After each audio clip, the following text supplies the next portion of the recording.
오늘 디모데후서 마지막 4장을 보도록 하겠습니다. 이거 끝나고 다음 주부터는 주님과 한편된 사이를 시작할 것입니다. 물론 금요일 날도 마무리를 할 거예요. 그래서 수요일과 금요일 날 일단 이 두 번에 걸쳐서 하나님과 한편된 사이를 쭉 오래 하게 됩니다. 왜냐하면 교환이 200페이지가 넘기 때문이에요. 자, 시작합시다. 디모데후서 강해.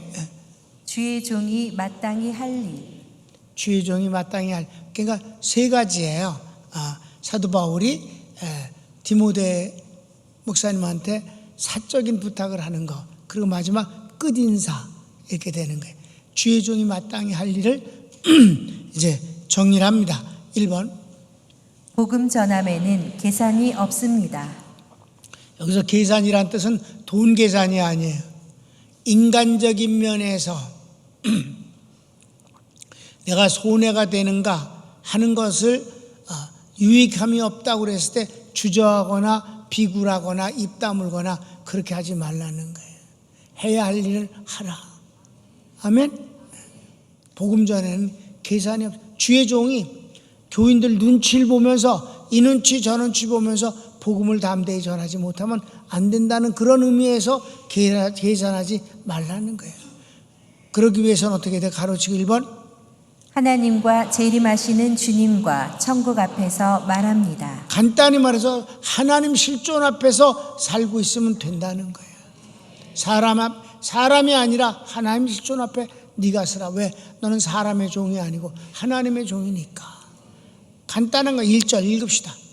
하나님 앞과 살아있는 자와 죽은 자를 심판하실 그리스도 예수 앞에서 그가 나타나실 것과 그의 나라를 두고 엄히 명하노니. 장차 주님 앞에서 쓴다는 것은 계산을 하시는 주님이에요. 그 앞에서 내가 비굴한 모습으로 확인되지 말라 하는 거예요. 2번.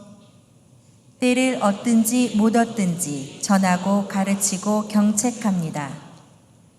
여기서 선포하고 가르치고 치료하라고 하는 것이 마태복음의 주님의 사역이고 제자들에게 요구하시는 거잖아요. 여기 치유를 빼놓고 목회적인 거니까 경책하라. 잘못하는 데에서 꾸지람하라. 꾸지람을 안 하는 교육은 없는 거다. 칭찬은 당연히 하지만 꾸지람을 평생 안 한다. 이거는 아첨입니다. 2절을 읽읍시다. 너는 말씀을 전파하라. 때를 얻든지 못 얻든지 항상 힘쓰라. 범사의 오래 참음과 가르침으로 경책하며 경계하며 권하라. 세 마디가 마지막에 다 한 거예요. 경책, 경계, 그리고 권면. 이게 다 잘못한 것을 제대로 가리키라. 고치라고 하라. 아멘. 그게 교육입니다. 이 큰 2번.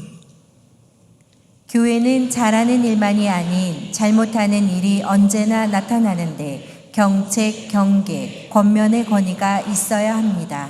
반복되어지는 거예요. 이게 디모데 목사님에게 마지막 하는 소리예요. 이게 지금 4장이 마지막이잖아요. 성질을 부리거나 어떤 사적인 것에 의해서 그렇게 하는 것이 아니라 옳은 것을 가르치고 옳지 못한 것에 대해서 옳은 걸 거울로서 말씀을 통해서 그가 제대로 하기를 가르치라 하는 거죠. 근데 옳은 것을 가르쳐서 옳은 사람이 되어 있으면 야단칠 일이 별로 없어져요. 그걸 복음의 사람을 만드는 거고 성령의 사람을 만들면 잘못한 것이 있어서 야단칠 일이 없으니까. 그러니까 내 목회 후반은 야단치는 설교를 거의 한 기억이 없어요. 그냥 말씀을 가리키는 것뿐이지. 자, 1번. 사욕을 쫓아 스승을 둡니다. 때가 이르리니 사람이 바른 교훈을 받지 아니하며 귀가 가려워서 자기의 사욕을 따를 스승을 많이 두고. 2번 진리에서 돌이켜 허탄한 말을 쫓는 자가 생깁니다. 4절 읽읍시다. 또 그 길을 진리에서 돌이켜 허탄한 이야기를 따르리라. 3번 감독의 직무를 다하여야 합니다. 여기서는 장로라는 표현을 쓰지 않고 감독이라는 표현을 쓴 이유가 뭐예요? 감시하고 그리고 살펴보라는 의미에서 감독이에요. 그래서 이 주의 종을 감독이라고 표현한 것에 대해서 만든 교단이 감리교단이에요.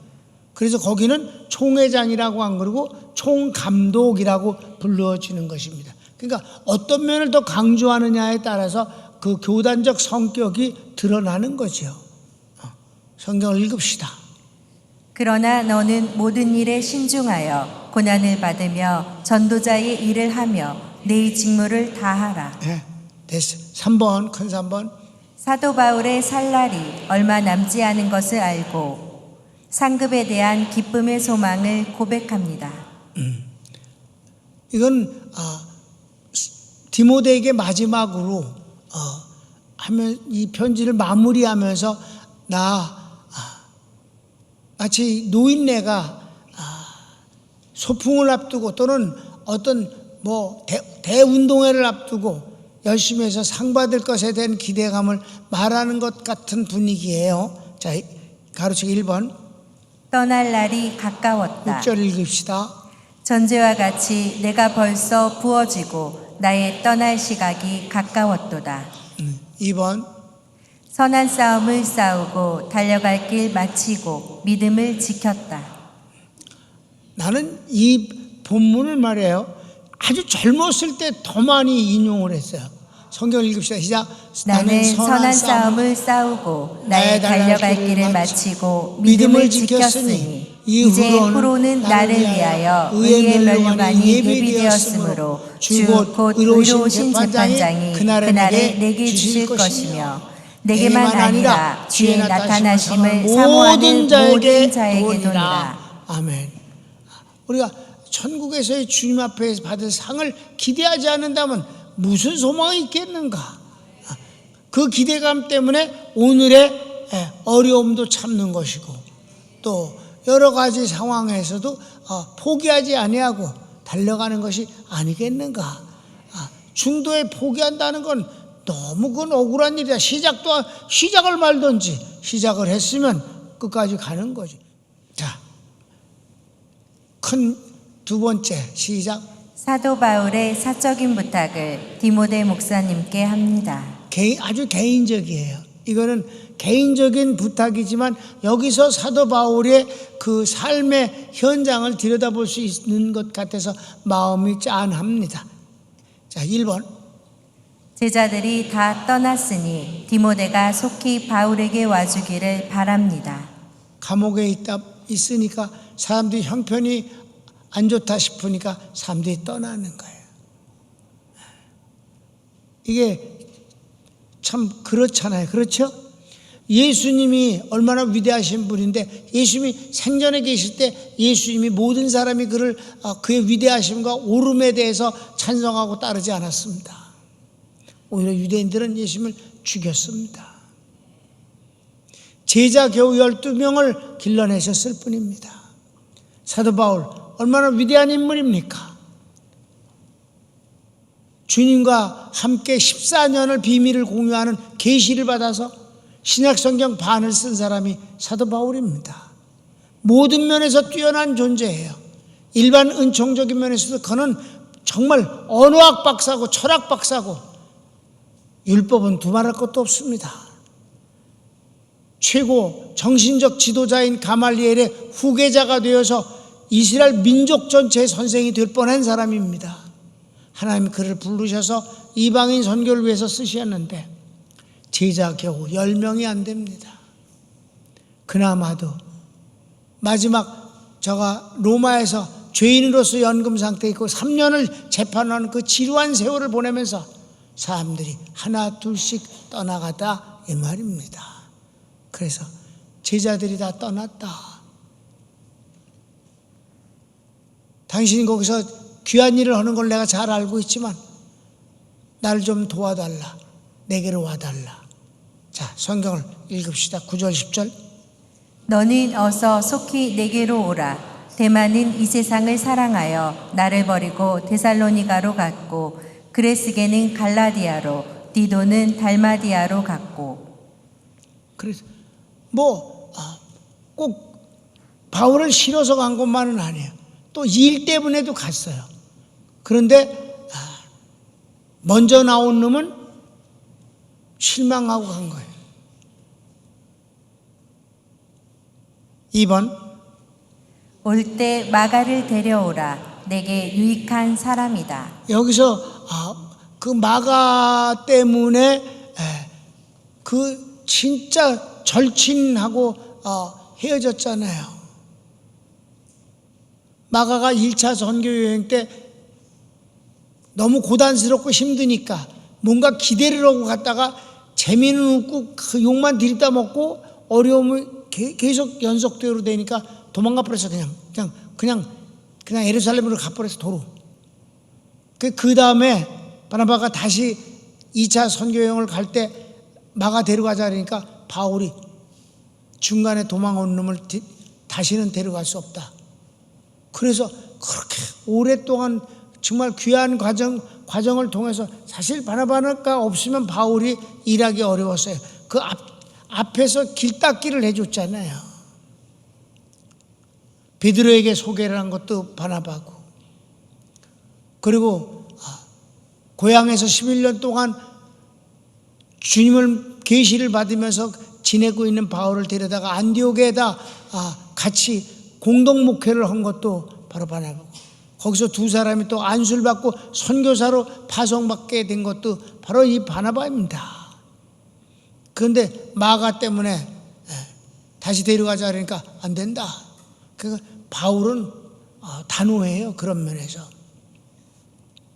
그래서 헤어져서 바나바는 조카 마가를 데리고 고향 구브로로 갔고, 바울은 그쪽 길로 1차 여행 때 실어갖고 북쪽으로 올라가서 육로로다가 해서 더베, 루스트라, 이고니온 이쪽으로 방향이 반대 방향으로서 돌아서 2차 여행을 하게 된 것입니다. 그런데 언제 어떻게 되는지 배경은 잘 모르겠지만 마가를 데려오라. 그가 내게 유익한 사람이다. 이렇게 말한 걸 보면 화해를 한 거예요. 좋은 현상이지요. 마가도 이제 그동안에 많이 좋아졌잖아요. 아주 많이 좋아졌다고. 그가 사실은 베드로를 쫓아다녔었어요. 그러니까 바나바는 어떻게 되는지 너무 궁금해서 내가 천국 가면은 갈렙하고 바나바를 한번 찾아서 궁금증을 한 걸 그 말년에 어떻게 된 거예요? 이러고 좀 물어보려고. 어떻게 다 죽었어요? 순교했어요? 병들어 죽었어요? 좀 물어보려고. 바나바가 궁금해. 자, 읽읍시다. 누가만 나와 함께 있느니라. 내가 올 때에 마가를 데리고 오라. 그가 나의 일에 유익하니라. 아주 간단하니까 궁금증을 더해주지요. 그래도 뭐 더 이상 성경이 말씀을 안 하고 있으면 우리도 입을 다무는 거예요. 추측해서 떠들어댈 건 없다 이 말이에요. 더 필요하다면 주님이 자세히 말씀을 해줬을 거야. 3번. 드로와 가보의 집에 있는 나의 겉옷과 책을 갖다 달라. 여기서 겉옷을 갖다 달라는 말에 마음이 짠해. 이제 추워지니까 겉옷을 갖다 달라. 뭐 길게 얘기할 것도 없어요. 12절 13절 읽읍시다. 두기고는 에베소로 보내었노라. 내가 올 때에 내가 드로와 가보의 집에 둔 겉옷을 가지고 오고 또 책은 특별히 가죽 종이에 쓴 것을 가져오라. 책은 물론 성경, 구약 성경이에요. 그러니까 성경을 또 다른 성경을 갖다 달라. 여기서 겉옷을 갖다 달라는 말이 좀 그렇지요? 그렇게 위대한 죄종이 그렇게 생활했어요. 예병을 나는 코트가 3개나 있는데. 4번. 구리장색 알렉산더가 내게 해를 끼쳤으니 너도 조심하라. 주께서 저에게 갚으실 것이다. 떠난 거하고 해를 끼친 건 달라요. 그런 것은 벌을 받아야 돼요. 왜냐하면 주의 종만 해롭게 한 게 아니라 그게 주님의 일을 방해했기 때문이며 주님을 대적한 게 되기 때문에 그런 것입니다. 여기 마지막 편지를 쓰면서 바울이 조심하라, 하나님 갚으실 테니까 이렇게까지. 구리장색 알렉산더라면 이러면 기술자인지 사업가인지는 몰라. 아무튼 그런 놈이에요. 14절 15절 읽읍시다. 시작. 구리 세공업자 알렉산더가 내게 해를 많이 입혔음에 주께서 그 행한 대로 그에게 갚으시리니 너도 그를 주의하라. 그가 우리말을 심히 대적하였느니라. 그래요. 5번. 바울을 떠난 제자를 원망하지 않고 주께서 모든 악에서 건지시고 천국 가기까지 구원하시리니 주께 영원히 영광을 돌립니다. 어떤 이런저런 사정에 의해서 그러니까 대적은 하지 아니하고 슬며슬며 떠난 사람들을 향해서 원망하지 아니하고 주님께서 저희들을 인도해 주셔서 영광 바르시기까지 지켜주시길 바란다는 마지막에 이 너그러움의 말을 하고 있습니다. 봅시다. 내가 처음 변명할 때에 나와 함께한 자가 하나도 없고 다 나를 버렸으나 그들에게 허물을 돌리지 않기를 원하노라. 주께서 내 곁에 서서 나에게 힘을 주심은 나로 말미암아 선포된 말씀이 온전히 전파되어 모든 이방인이 듣게 하려 하심이니 내가 사자의 입에서 건짐을 받았느니라. 주께서 나를 모든 악한 일에서 건져내시고 또 그의 천국에 들어가도록 구원하시리니 그에게 영광이 세세 무궁토록 있을지어다. 아멘. 사람은 떠났어도 주님은 나를 떠나지 않으신다. 주님이 나를 천국까지 인도하실 것이라 하는 그 고백으로 끝을 내고 마지막은 이제 인사를 합니다. 끝인사. 끝인사. 1번. 브리스길라와 아굴라 그리고 오네시보로의 집에 문안하고 디모데는 속히 오라. 그 다음에 2번까지 아예 보자. 2번. 내게 주님의 은혜가 함께 있을지어다. 자, 19절부터 22절까지 마지막 인사는 그냥 읽고 마치면 되는 거예요. 설명이 필요 없어요. 시작. 브리스가와 아굴라와 및 오네시보로의 집에 문안하라. 에라스도는 고린도에 머물러 있고 드로비모는 병들어서 밀레도에 두었노니 너는 겨울 전에 어서 오라. 우블로와 부데와 리노와 글라우디아와 모든 형제가 다 내게 문안하느니라. 나는 주께서 내 심령에 함께 계시기를 바라노니 은혜가 너희와 함께 있을지어다. 맨 마지막 말이 난 너무 좋아요. 은혜가 너희와 함께 있을지어다. 하나님의 것으로 하나님이 너에게 부어주시는 그 놀라운 은총이 선물이 충만하기를 원한다. 바울이 줄 건 아무것도 없고 오히려 바울은 아무것도 없어서 자꾸만 이 제자에게 이것도 보내고 저것도 달라고 하면서 너도 빨리 와서 내가 네 얼굴을 보길 원한다는 그 외로움에 호소를 하고 있는데 그러면서도 너에게 하나님의 은혜가 충만히 내려주시기를 원한다 하는 이 축복권을 마지막 쓰는 것이 목사의 입장에서 주의 종의 입장에서 그래야 된다고 생각을 하는 공감이 되는 거예요. 왜? 내게 아니라 하나님의 것을 축복하는 것은 그것은 특별한 권한이며 위임받은 능력이니까 권능이니까 그렇게 해서 디모데서 이 목회서신이라는 이거를 마무리를 짓게 된 것입니다. 손을 모읍시다. 여기서 보면 우리가 마지막 이 바울이 그 마치 유언처럼 쓰고 있는 이 내용을 보면은 뭐예요? 쭉 흘러가는 줄거리가 사람은 변할 수 있다는 것. 변하는 그걸 갖고 원망을 하진 않는다. 그러나 하나님에게 해를 끼친 자는 반드시 벌을 받는다 하는 점. 그리고 성도들의 눈치를 보아서 가르칠 것을 가르치지 못하는 그런 사람이 되지 말고 복음도 가르치고 교훈도 하고 잘못에 대해서는 경책을 절대로 주저하지 말라는 말씀을 주었습니다. 그리고 맨 마지막, 나 좀 외로우니 너 빨리 와주면 좋겠다고 하면서도 하나님의 은혜가 내게 충만하기를 원한다. 나는 이제 죽을 날이 얼마 남지 않아서 주님 앞에 갈 것인데, 그래도 내가 마냥 즐거운 것은 그분이 마지막에 나를 만나서 주실 상을 기대하기 때문이라는 것, 여러 가지가 지금 이렇게 나옵니다. 마지막 편지의 마지막 부분이라서 사실상 더 뭉클한 내용들이 있고, 인간적으로 그가 불쌍한 짠한 마음도 있는 거고 그렇습니다만은 우리는 다 각자 하나님 실존 앞에서 살 뿐입니다. 주여 한번 부르기도 합시다. 주여, 사랑하는 주님 감사합니다.